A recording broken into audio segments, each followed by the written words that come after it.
విష్ణుదేవుని ద్వారా గరుడుని కీయబడిన మహత్వపూర్ణోపదేశము, మానవ శరీరధారుల కర్తవ్యము, ఈశ్వర నిత్యతా వర్ణనము, వివేక జ్ఞానం, తత్వజ్ఞానం, సత్సంగం. సూతమహర్షి మరలగరుడు విష్ణువు నడిగిన అంశాలను ఇలా విప్రవరులకు వీనుల విందుగా చెప్పసాగాడు. దయాసాగర, జీవుని పుట్టుకకు మూల కారణం అజ్ఞానమేనని బోధపడుతోంది. మోక్షానికి అనగా జన్మరాహిత్యానికి గల సనాతనమైన ఉపాయాన్ని వినగోరుతున్నాను. ఓ దేవదేవేశ, శరణాగతవత్సల, దయచేసి వినిపించండి. మహావిష్ణువిలా చెప్పాడు.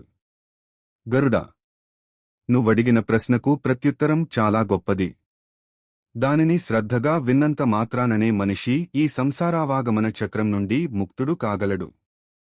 ఈ జగత్తుకి అతీతుడై పరబ్రహ్మస్వరూపుడు, నిరవయవుడు, సర్వజ్ఞుడు, సర్వకర్త, సర్వేశుడు, నిర్మలుడు, అద్వయతత్వము, స్వయంప్రకాశుడు, ఆద్యంతరహితుడు, వికారశూన్యుడు, పరాత్పరుడు, నిర్గుణుడు, సచ్చిదానందుడూనగు శివుడొకడున్నాడు.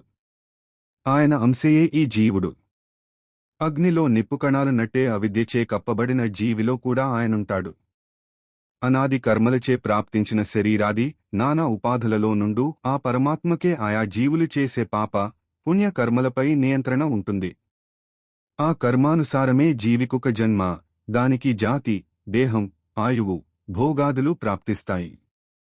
సూక్ష్మ లేదా లింగ శరీరం ఒక ఆత్మ చుట్టూ ఏర్పాటవుతున్నంత కాలం అది, ఆత్మ, మరల మరల పుట్టి చస్తూ పుడుతూనే ఉంటుంది.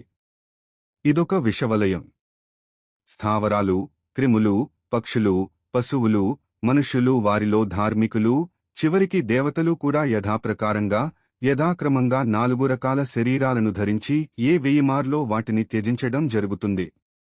ఏ పుణ్యకర్మ ప్రభావం వల్లనో ఒక ఆత్మ మానవయోనిలో పడుతుంది. 84 లక్షల యోనుల్లో ఒక్క మానవయోనిలో పడిన జీవాత్మకే తత్వజ్ఞానం లభించే అవకాశముంటుంది.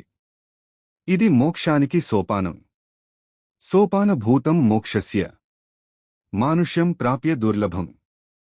ఈ దుర్లభ యోనిలో జనించి కూడా తనను తానుద్ధరించుకోలేని జీవుని కన్న ఈ జగత్తులో మూర్ఖుడెవడుంటాడు? యస్తారయతి నాత్మానం తస్మాత్ పాపతరో త్రకః. అన్యయోనులకు భిన్నంగా సుందరములైన ఇంద్రియాలతో, ఆకారంతో, బుద్ధితో వచ్చిన మానవజన్మను సద్వినియోగం చేసుకుని ఆత్మహిత జ్ఞానాన్ని పొందనివాడు తనను సృష్టించిన బ్రహ్మకే ద్రోహం చేసినవాడవుతాడు. ఈ శరీరం లేకుండా ఏ పురుషార్థమూ సంభవం కాదు కదా. కాబట్టి దానినన్ని విధాలా, ఎల్లవేళలా సంరక్షించుకోవడం పురుషుని మొట్టమొదటి బాధ్యత. ప్రాచీనులు నిర్దేశించిన ఉపవాసం కూడా దేహరక్షణలో భాగమే. శరీరంతో బాటు ఆత్మ కూడా రక్షింపబడుతుంది. ఆజీవన పర్యంతమూ ఆత్మను రక్షించుకోగలిగినవాడు తన జీవితకాలంలోనే సర్వమంగళాలను చూడగలుగుతాడు. మనుష్యునికి మాటిమాటికి దొరకనివి గ్రామం, క్షేత్రం, ధనం, గృహం, శుభం, శరీరం, అరుదైన ఈ అవయవ సముదాయాన్ని అనవరతమో ఆరోగ్యంగా ఉండేలా చూసుకునేవాడే భగవచ్చింతన చేయగలడు. శరీర రక్ష ధర్మానికి, ధర్మ రక్ష జ్ఞానానికి, జ్ఞాన రక్ష ధ్యాన యోగానికి, అది ముక్తి ప్రాప్తికి బాటలు వేస్తాయి. ఇంద్రియలోలత్వం వల్ల, మోహలోభాల వల్ల ఆత్మ చెడిపోయి అహితకార్యాలకు దూరంగా పోలేక చిక్కుకుపోతే ఇక ఆ మనిషి నెవరూ బాగుచేయలేరు. ఔషధాలు దొరికేది ఇహలోకంలోనే. ఇక్కడే శరీరాన్ని, ఆత్మను బాగుచేసుకోలేనివాడు ఔషధరహితమైన పరలోకంలో ఎలా సుఖపడగలడు? కాబట్టి శరీరారోగ్యాన్ని కాపాడుకుంటూ అది బాగున్నప్పుడే తత్వజ్ఞానం కోసం ప్రయత్నం చేయాలి. కొంతమంది పదవి నుండి విశ్రాంతి లభించాక దేవుని గూర్చి ఆలోచిద్దాంలే అంటారు. అప్పుడిక చేసేదేముంది? శరీరం శిథిలమైపోయేవేళ వచ్చిందనే కదా పదవి నుండి పంపించివేస్తారు. అప్పుడిక ఆధ్యాత్మిక చింతన మొదలు పెడదామనుకుంటే కోశాగారం తగలబడిపోతుంటే నుయ్యి తవ్వడం మొదలుపెట్టినట్లే. ఇహైవ నరకవ్యాధో చికిత్సాం న కరోతియః గత్వాని రౌషధం దేశం వ్యాధిస్థః కిం కరిష్యతి వాఘ్రీవ్యాస్తే జరాచాయ్ ర్యాతి భిన్న ఘటాంబువత్ నిఘ్నంతి రిపువద్రోగా తస్మాచ్చ చేయః సమభ్యసేత్ యావన్నాశ్రయతే దుఃఖం యావన్నాయాంతి చాపదః యావన్నేంద్రియ వైకల్యం తావచ్ఛ్రేయః సమభ్యసేత్ యావతి తిష్టతి దేహోయం. తావత్ తత్వం సమభ్యసేత్. సందీప్తకోశభవనే కూపం ఖనతి దుర్మత్యః. ఎన్నో పనులతో, తాపత్రయాలతో, శారీరక మానసిక గ్లానిలో పడి అలసటలో కూడా విసిగి బతికే సంసారికి కాలం ఎలా గడిచిపోతుందో తెలియకుండానే జీవితమే ముగిసిపోతుంది. సుఖదుఖాలు, ఆత్మహితం ఇత్యాదుల గూర్చి ఆలోచించేలోగానే సామాన్యుని జీవితకాలం కరిగిపోతుంది. పుడుతున్న వాళ్లను, రోగులను, పూర్వకర్మాన్ననుభవిస్తూ దుఃఖిస్తున్న వాళ్లను, ఆపదలలో ఇరుక్కున్న వాళ్లను, చివరికి మృతి చెందుతున్న వాళ్లను కూడా చూస్తూనే ఉంటాడు. వారు అనుభవిస్తున్నదంతా ఒకప్పటి పాపఫలమేనని వింటూనే ఉంటాడు. అయినా ఈ మనిషి మోహమనే మదిర మత్తులోపడి దేనికీ భయపడడు. భగవంతుని శరణు వేడడం మాట దేవుడెరుగు, కనీసం ఆయనను తన ఒంట్లో ఓపికున్నంత కాలం అసలు స్మరింపనే స్మరింపడు. గరుడ ధనం కలలోని సిరి వంటిది. దానిని చూసుకుని సంబరపడడం మూర్ఖత్వం. యౌవనం పువ్వులాటిది. ఎప్పుడు వాడిపోతుందో తెలియదు. దానిని చూసుకుని మిడిసిపడడం అవివేకం. నిజానికి 100 ఏళ్ల ఆయువు నిజమైన సాధకునికి అత్యల్పకాలం. ఇందులో సగభాగం నిద్రకే సరిపోతుంది. బాల్యంలో, రోగమిచ్చాక, వృద్ధాప్యం పైబడ్డాక ఏమీ చేయలేడు కదా. ఇక మిగిలిన కాలమెంత? అందులో అంతా కుటుంబ పోషణకు, తన సరదాలకు, సరసాలకే అయిపోతే వాడి జన్మ వ్యర్థమే కదా. కాలో నజ్ఞాయతే నానా కార్యైః సంసార సంభవైః. మూర్ఖం దుఃఖం జనోహంత నవేత్తి హితమాత్మనః. జాతానార్తాన్ మృతానాపత్ భ్రష్టాన్ దృష్ట్వా చ దుఃఖితాన్. లోకో మోహ సురాన్ పీత్వా న బిభేతి కదాచన. సంపదః స్వప్న సంకాస. యౌవనం కుసుమోపమం. తడిచ్చ ఫల మానుష్యం. కస్య స్యాజ్జానతో ధృత్యః. శతం జీవితమత్యల్పం. నిద్రాలస్యైస్తదర్థకం. బాల్యరోగా జరాదుఖై రల్పం తదపి నిష్ఫలం. వెంటనే ప్రారంభించవలసిన పని మొదలు పెట్టకుండా, మెలకువగా ఉండవలసిన వేళ ముద్దు నిద్రపోతూ, భయపడవలసిన చోట మొండిధైర్యాన్ని ప్రదర్శిస్తూ దానం, దైవం లేకుండా బతికేసిన వానిని ఏ మనిషి బాగు చేయగలడు? ఏ దేవుడు రక్షింపగలడు? 2 కనులు తెరచుకుని నడుస్తూ పడిపోయేవానిని, అనగా దేవుని సృష్టిని చూస్తూ దేవుడు లేడనేవానిని, వింటూ కూడా వినిపించుకుని వానిని, సద్గ్రంథాలను వృత్తిరీత్యా చదివి బోధిస్తూ కూడా తన కర్తవ్యాన్ని అర్థం చేసుకోలేని వానిని ఏ మనిషి బాగు చేయలేడు.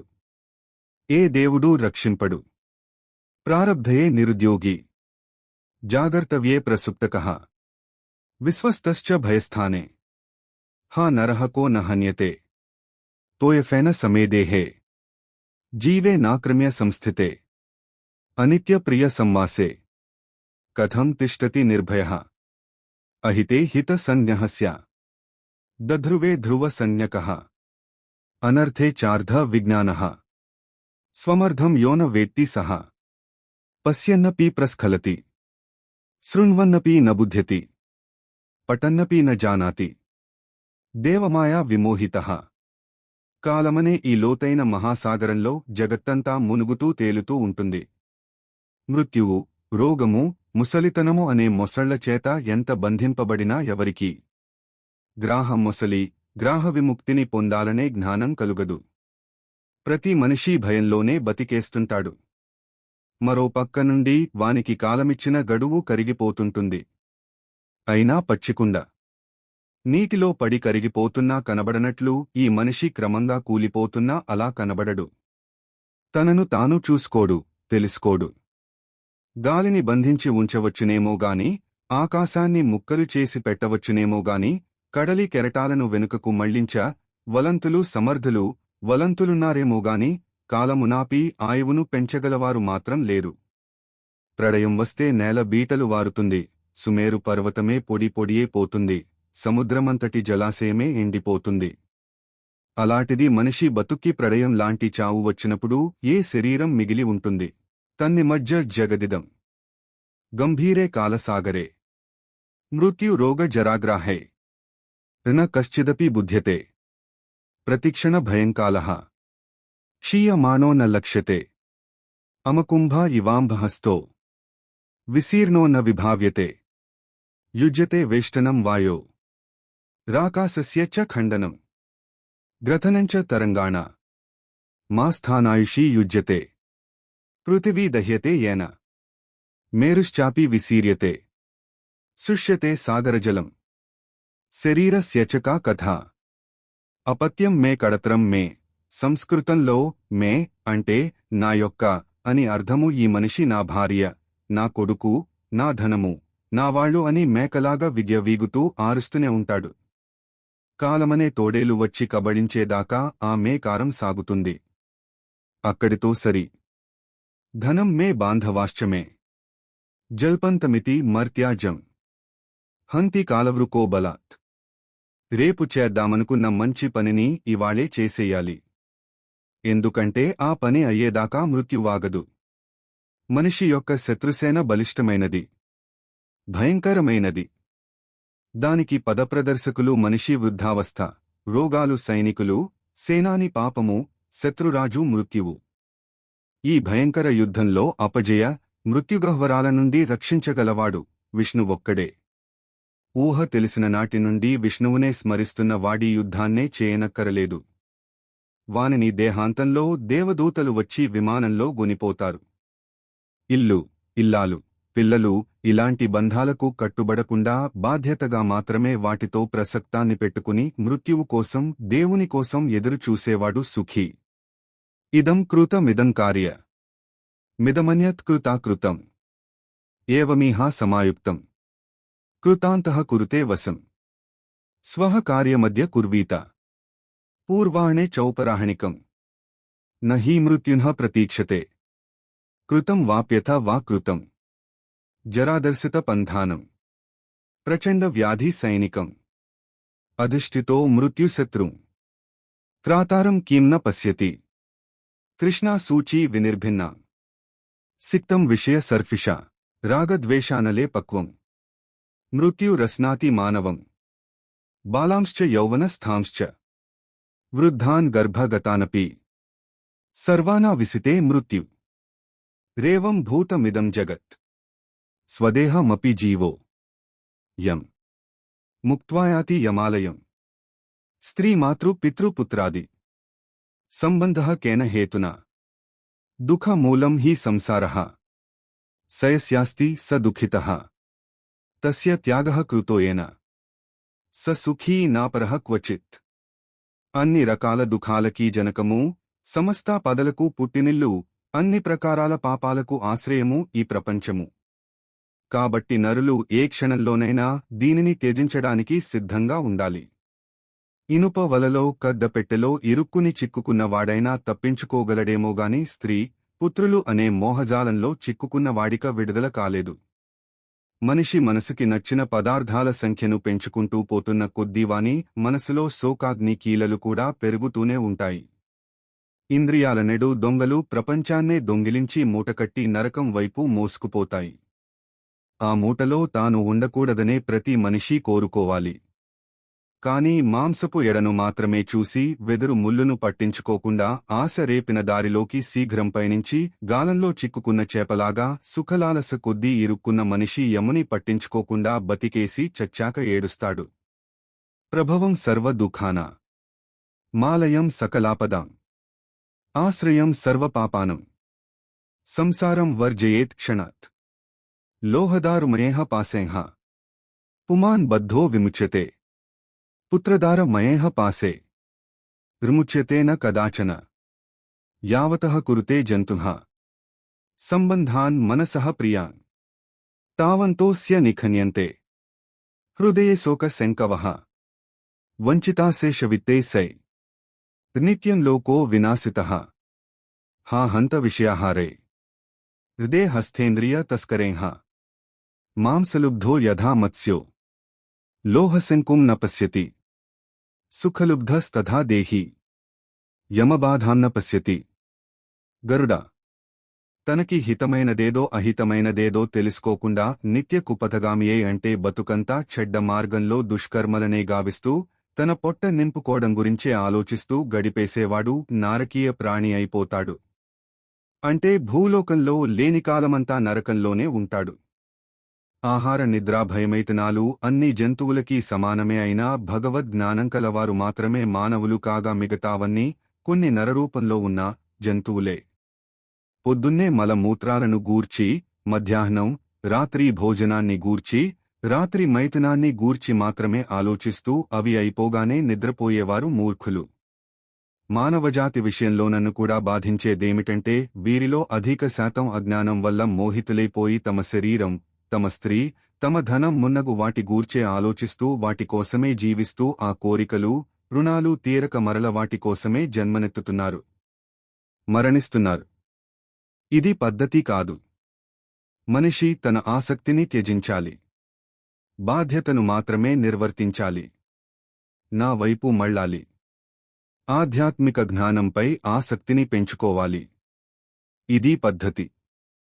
హితాహితం న జానంతో నిత్యమున్మార్గగామిన కుక్షిపూరణ నిష్ఠాయే తే నరా నారకాః ఖగ నిద్రాభిమేతునాహార సర్వేషాం ప్రాణినాం సమాః జ్ఞానవాన్ మానవః ప్రోక్తో జ్ఞానహీనః పశునః స్మృతః ప్రభాతే మలమూత్రాభ్యాం క్షుత్రుంభ్యాం మధ్యగేరవౌ రాత్రో మదన నిద్రాభ్యాం బాధ్యంతే మూఢమానవాః స్వదేహధనదారాది నిరతాః సర్వజంతవః జాయంతే చ మ్రియంతే చ హా హంతాజ్ఞాన మోహితాః తస్మాత్ సంగః సదా త్యాజ్యః సచేత్ త్యక్తుం న శక్యతే మహద్భ్యః సహ కర్తవ్యః సంతః సంగస్య భేషజం సత్సంగం, వివేకం ఈ రెండూ మానవుని మలరహిత, ఆరోగ్యకరములైన రెండు నేత్రాలు. ఈ రెండూ లేనివాడు అంధుడికిందే లెక్క. సత్సంగశ్చ వివేకశ్చ నిర్మలం నయనద్వయం యస్య నాస్తి నరః సోంధః కథం న స్వాద మార్గగః. ఏకభుక్తాలు, ఉపవాసాలు చేసి ఊరుకుంటే చాలదు. అంతమాత్రాననే అజ్ఞానులైన జనులకు ముక్తి వచ్చేయదు. పాపమూ నశించిపోదు. ఒక చిన్న కర్రపుల్లతో కొట్టినంత మాత్రాన మహాభుజంగం మరణిస్తుందా? పెద్ద పెద్ద జటలు పెంచుకుని, మృగచర్మాన్ని ధరించి వేషానికి మాత్రమే ఋషులై దాంభిక జ్ఞానాన్ని ప్రదర్శించే వారి అసలు రూపాన్ని తెలుసుకోవడానికి వివేకం కావాలి. అలాంటి వారిని దూరం నుండే త్యజించాలి. వారే ఘోరనరకంలో పడబోతున్నారు. ఇక నన్నేమి రక్షిస్తారు? అనుకోవాలి. కొంతమంది సర్వసంగ పరిత్యాగులమని చెప్పుకుని దిగంబరులే సిగ్గులేకుండా తిరుగుతుంటారు. వారి పట్ల కూడా వివేకాన్ని వినియోగించాలి. మట్టిని భస్మాన్ని ఒంటినిండా పులుముకుని తిరుగుతూ కొందరు తమకు ముక్తి తథ్యమని చెప్పుకుంటుంటారు. ఊరకుక్కలు అలాగే తిరుగుతాయిగా, మంటిలో బూడిదలో పొర్లుతూ. నిజమైన జ్ఞాని, వనవాసి అడవిలోకి మనం వెళ్ళినా ఒకంతట దొరకడు. అతడు తాపసియై గడ్డి, ఆకులు, పుల్లలు, నీరు మాత్రమే ఆహారంగా తీసుకుంటాడు. అడవిలో చాలా జంతువులు మాంసం దొరకనప్పుడు నక్కతో సహా అలాగే బతికేస్తుంటాయి. వాటన్నిటి ఎదుట మోకరిల్లలేము కదా. అలాంటి నక్కల వంటి తాపస్సులు మనుష్యులలో కూడా ఉంటారు. వారిని పోల్చుకోవడానికి వివేకం కావాలి. గంగలో రోజూ మునకేసినంత మాత్రాన ఎవడూ మహాయోగి కాలేడు. నిత్యం గంగలోనే ఉంటాయిగా కప్పలు, చేపలును. కొంతమంది నిత్యవ్రతులమని చెప్పుకుంటూ నిలవ నీటిని తాగరు. అంతమాత్రాన పావురం, శిలాహారం, చకోరం ముక్తులై పోతాయనగలమా? గరుడ. ఈ వ్రతాలు, తపాలు, ఉపవాసాలు, నిరాహారాలు వ్యర్థం కావు, అనవసరమూ కావు. ఇవన్నీ ముక్తికి మార్గాలే, కాని తత్వజ్ఞాన సహితములైనప్పుడే వాటికి గొప్ప విలువ ఉంటుంది. 1 అంకె పక్కన సున్నాలలాగా. అను. వేదాలను శాస్త్రాలను చదవగానే సరికాదు. బట్టీపట్టి ఒప్పజెప్పినంత మాత్రాన కూడా దైవ, మానవ సేవ కాబోదు. వాటి సారాన్ని గ్రహించి, ఆచరించి, అనుభవించి కనీసం భావస్వప్నంలోనైనా భగవంతుని చూడగలిగి అప్పుడు ప్రజలకు దానిని బోధించినవాడు జనంలో జనార్దనుడవుతాడు. మానవ సేవ మాధవ సేవ కూడా చేసిన వాడవుతాడు. దీపం అనే మాటను పలకగానే ఎలాగైతే చీకటి దూరం కాదో అలాగే శబ్దజ్ఞానమును సంపాదించినంత మాత్రాన వ్యక్తిలోని అజ్ఞానం సమసిపోదు. బుద్ధిలేని వాని చేతిలోని చదువు అంధుని చేతిలోని అద్దంలాంటిదే. శాస్త్రాలన్నీ చదివేయాలని కొందరు బయల్దేరతారు కాని అలా చేయగలగడం అసాధ్యం. హంసపాలను పీల్చినట్లు శాస్త్రసారాన్ని గ్రహించడం వివేకి లక్షణం. అనేకాని చ శాస్త్రాణి స్వల్పాయుర్విఘ్నకోటయ తస్మాత్ సారం విజానీయాత్. క్షీరం హంస ఇవాంభసి. వేదశాస్త్ర విద్వాంసునికి పరమతత్వానికి సంబంధించిన జ్ఞానం ప్రాప్తించిన తరువాత ఇక దేనితోనూ పని ఉండదు. అమృతం త్రాగిన వానికిక అన్నంతో అవసరమేముంటుంది? వేదాధ్యయనం వల్ల గాని శాస్త్రపాండిత్యం వల్ల గాని మోక్షం రావాలని లేదు. కైవల్యం జ్ఞానం వల్లనే తప్ప మరో విధంగా రాదు. ఆశ్రమాలు, దర్శనాలు కూడా ముక్తి సాధనాలు కావు. ఏ కర్మ ద్వారానైనా ముక్తి కోసం ప్రయత్నించవచ్చనేది సరికాదు. జ్ఞానమొక్కటే ముక్తినిస్తుంది. శాస్త్రాలను నెత్తిపైకెక్కించుకుని చదివినా రాని అద్వైత శివతత్వం గురూపదేశం ద్వారా, ఆయన చెప్పిన సాధన ద్వారా సాధ్యం. జ్ఞానం రెండు ప్రకారాలని పెద్దలంటారు. ఒకటి శాస్త్రకథిత జ్ఞానము కాగా రెండవది వివేకం వల్ల ప్రాప్తించేది. శబ్దమే బ్రహ్మమని ఆగమశాస్త్రమంటుంది. పరమతత్వమే బ్రహ్మయని వివేకులంటారు. కొంతమంది అద్వైతాన్ని, కొంతమంది ద్వైత సిద్ధాంతాన్ని బలపరుస్తారు. కాని వీళ్లలో ఎవరికీ తెలియనిదేమిటంటే పరమాత్మ సమభావన గలవాడు, ద్వైతాద్వైతరహితుడు. బంధనానికి, మోక్షానికి రెండక్షరాలే తేడా. ఇది నాది అనేది బంధనం, ఏదీ నాది కాదు అనే జ్ఞానమే ముక్తి. ద్వేపదే బంధ మోక్షాయ. నమమేతి మమేతి చ. మమేతి బధ్యతే జంతు. రమమేతి ప్రముచ్యతే. ఏ కర్మైతే ఈ జీవాత్మను బంధనంలోకి గునిపోదో అదే సత్కర్మం. ప్రాణికి ముక్తిని ప్రదానం చేయగల సామర్థ్యమున్నదే విద్య.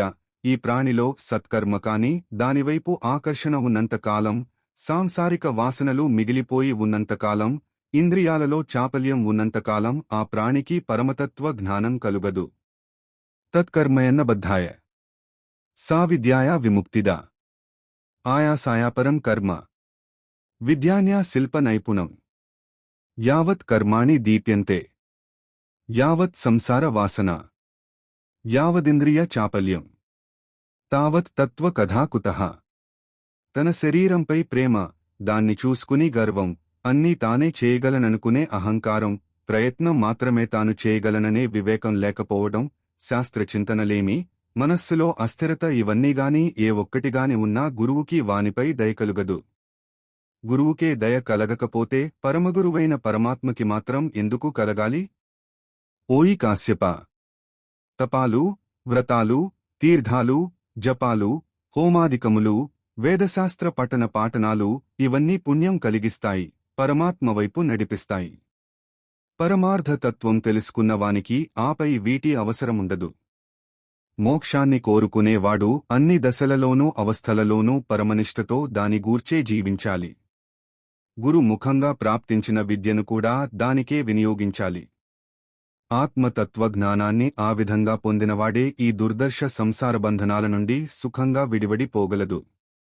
తావత్ తపో వ్రతం తీర్థం జపహోమార్చనాదికం వేదశాస్త్రాగమ కథ యావత్ తత్వం న విందతి తస్మాత్ సర్వప్రయత్నేన సర్వావస్థాసు సర్వదా తత్వనిష్టో భవేత్తార్క్ష్య యదీచ్ఛేన్మోక్షమాత్మనః ధర్మజ్ఞానప్రసూనస్య స్వర్గమోక్షఫలస్య చ తాపత్రయాదిసంతప్త స్థాయాం మోక్షతరోః శ్రయేత్. తస్మాజ్ఞానేనాత్మతత్వం విజ్ఞేయం శ్రీగురోర్ముఖాత్ సుఖేన ముచ్యతే జంతు ఘోర సంసారబంధనాత్. గరుడ తత్వజ్ఞుని అంతిమ కృత్యాలు చెప్తాను విను. వీటి ద్వారానే బ్రహ్మపద, నిర్వాణమను పేర్లుగల మోక్షం ప్రాప్తిస్తుంది. మరణాసన్నవేశ తత్వజ్ఞుడు తన దేహాది ఆసక్తులన్నిటినీ శాస్త్రంలో చెప్పబడిన అసంగరూప ఖడ్గంతో తెగగోసుకోవాలి. తన ఇంట్లోనే ఉంటూ సన్యాసాశ్రమాన్ని స్వీకరించి తీర్థస్నానం చేసి వస్తుండాలి. ఆ పవిత్ర తీర్థంలోనే ఏకాంత, శుద్ధ, స్వచ్ఛ ప్రదేశంలో విద్యుక్తంగా ఆసనగ్రహణం చేసి ఏకాగ్రచిత్తుడై గాయత్రి మంత్రం ద్వారా ఆ పరమశుద్ధ బ్రహ్మాక్షరాన్ని ధ్యానించాలి. బ్రహ్మము యొక్క బీజమంత్రాన్ని మననం చేస్తూనే శ్వాసను ఆపి మనస్సును వశం చేసుకోవాలి. మనస్సనే గుడ్డాన్ని బుద్ధి అనడి సారథి ద్వారా సాంసారిక విషయాల వైపు పోకుండా నియంత్రించుకోవాలి. బుద్ధి ద్వారానే దానిని శుభకర్మల వైపు మళ్లించుకోవాలి. నేనే బ్రహ్మను, నేనే పరమధామమును, నేనే పరమపదమును అని సమీక్షించుకుంటూ ఏదో ఒక రోజు తన ఆత్మను నిష్కల ఆత్మలో ప్రవేశపెట్టాలి. ఓం అనే ఏకాక్షర బ్రహ్మ జపాన్ని అవసాన వేళలో చేసేవాడు శరీరాన్ని త్యజించి పరమపదాన్ని పొందగలడు. ఓమిత్యేకాక్షరం బ్రహ్మ వ్యాహరన్సా మనుస్మరన్ యః ప్రయాతి త్యజన్ దేహం సయాతి పరమాం గతిం. సుధీజనులనగా మంచి మేధస్సు గలిగి పరమాత్మ వైపు వెళ్లేవారు. అహంకారులు, జ్ఞాన వైరాగ్యరహితులూనగు సామాన్యులు చేరుకోలేని పదాన్ని వారందుకుంటారు. వారికి మాన, మోహాలుండవు. ఆసక్తి దోషానికి వారు అతీతులు. నిత్య అధ్యాత్మచింతనలో దత్తచిత్తులు. సాంసారిక సమస్త కామనలకు బహుదూరులు. సుఖ దుఃఖనామక ద్వంద్వం నుండి ముక్తులు. అట్టి జ్ఞానులైన సుధీజనులు అవ్యయపద ప్రాప్తి నందగలరు. నిర్మాణ మోహాజిత సంగదోష అధ్యాత్మనిత్య వినివృత్తకామాః ద్వంద్వైర్విముక్తా సుఖదుఃఖ సంజ్ఞై గచ్చంత్యమూఢాః పదమవ్యయంతత్. ప్రౌఢ వైరాగ్యంలో ఉంటూ అనన్యభావంతో నా భజనను చేసే వారికి ముక్తి లభిస్తుంది. ప్రౌఢ వైరాగ్యమాస్థాయ భజతే మామనన్యభాక్ ఆయ్ పూర్ణదృష్ట్యః ప్రసన్నాత్మా సవై మోక్షమవాప్నుయాత్. అయోధ్య, మథుర, మాయ, కాశీ, కంచి, అవంతిక, ద్వారక అనే సప్తపురాలు మోక్షప్రదాలు. మరణాసన్నవేళ ఇంటిని విడిచి ఇక్కడికొచ్చి మృతి చెందిన వారికి మోక్షం లభిస్తుంది. త్యక్త్వా గృహంచేస్తీర్థే నివసేన్మరణోత్సుక ముక్తిక్షేత్రేషు మ్రియతే సవై మోక్షమవాప్నుయాత్. అయోధ్య, మథుర, మాయ, కాశీ, కాంచీ, అవంతిక, పురీ, ద్వారవతీ జ్ఞేయాః సప్తైతా మోక్షదాయికాః. ఓయి తార్కియా, జ్ఞాన వైరాగ్యయుక్తమైన మోక్షధర్మాన్ని శాంతమూ విన్నావు కదా. దీనినిక నీ నుండి ఎవరు విన్నా వారి ద్వారా మరెందరు విన్నా వారందరికీ మోక్షం లభిస్తుంది. తత్వజ్ఞులకి మోక్షం ప్రాప్తిస్తుంది. ధర్మనిష్ఠులు స్వర్గానికి వెళతారు. పాపులు నరకానికి పోతారు. మోక్షం గచ్చంతి తత్వజ్ఞ. ధార్మిక స్వర్గతం నరాః. పాపినో దుర్గతిం యాంతి. సంసరంతి ఖగాదయః అని విష్ణువు తనకు కావలసిన దానిని చెప్పడంతో సంతుష్టుడైనాడు గరుడు. ధన్యుడు కూడా అయినాడు. అతని ద్వారా అతని పేరిటనే ఒక అద్భుతమైన పురాణం లోకానికి ప్రసాదించబడింది అని అంటూ విష్ణువుకి గరుడునికి నమస్కరించి మరల ఇలా చెప్పాడు సూతమహర్షి. విప్రోత్తములారా, తన ప్రశ్నలకు సమాధానంగా ఒక మహాపురాణాన్నే ప్రసాదించిన స్వామికి నమస్కరించి అశ్రుపూరితన్యనుడై మిక్కిలి ప్రసన్నుడై గరుత్మంతుడిలా అన్నాడు. ప్రభో, తమ ఈ ఆహ్లాదకర వచనాలను విని గహనాతి గహనమైన విషయాలను అర్థం చేసుకున్నాను. ఇలాంటి గంభీర విషయాన్ని ఇంత ఆహ్లాదకరంగా చెప్పగలవారు లేరు. అయినా మీ దయ వల్ల ప్రయత్నిస్తాం. ఇలా చెప్పి సాష్టాంగ నమస్కారం చేసి గరుత్మంతుడు కశ్యపాశ్రమానికి వెళ్లాడు. తరువాత సౌనక మహర్షి ఇలా అన్నాడు. పరమపవిత్రము పుణ్యదాయకమునగు ఈ పురాణం విన్నవారికి సకల పాపనాశకము, సమస్త కామనల పూరకము. గరుడ పురాణ మాహాత్యంలో రాదగిన శ్లోకాలిని. పురాణం గారుడం పుణ్యం పవిత్రం పాపనాశనం. శృణ్వతం కామనాపూరం శ్రోతవ్యం సర్వదేవహి. యశ్చేదం శృణుయామర్త్వో యశ్చాపి పరికీర్తయేత్. విహాయ యాతనాం ఘోరాం ధూతపాపోదివం వ్రజేత్. అధ్యాయం 49. ధర్మకాండ ప్రేతకల్పం సమాప్తం.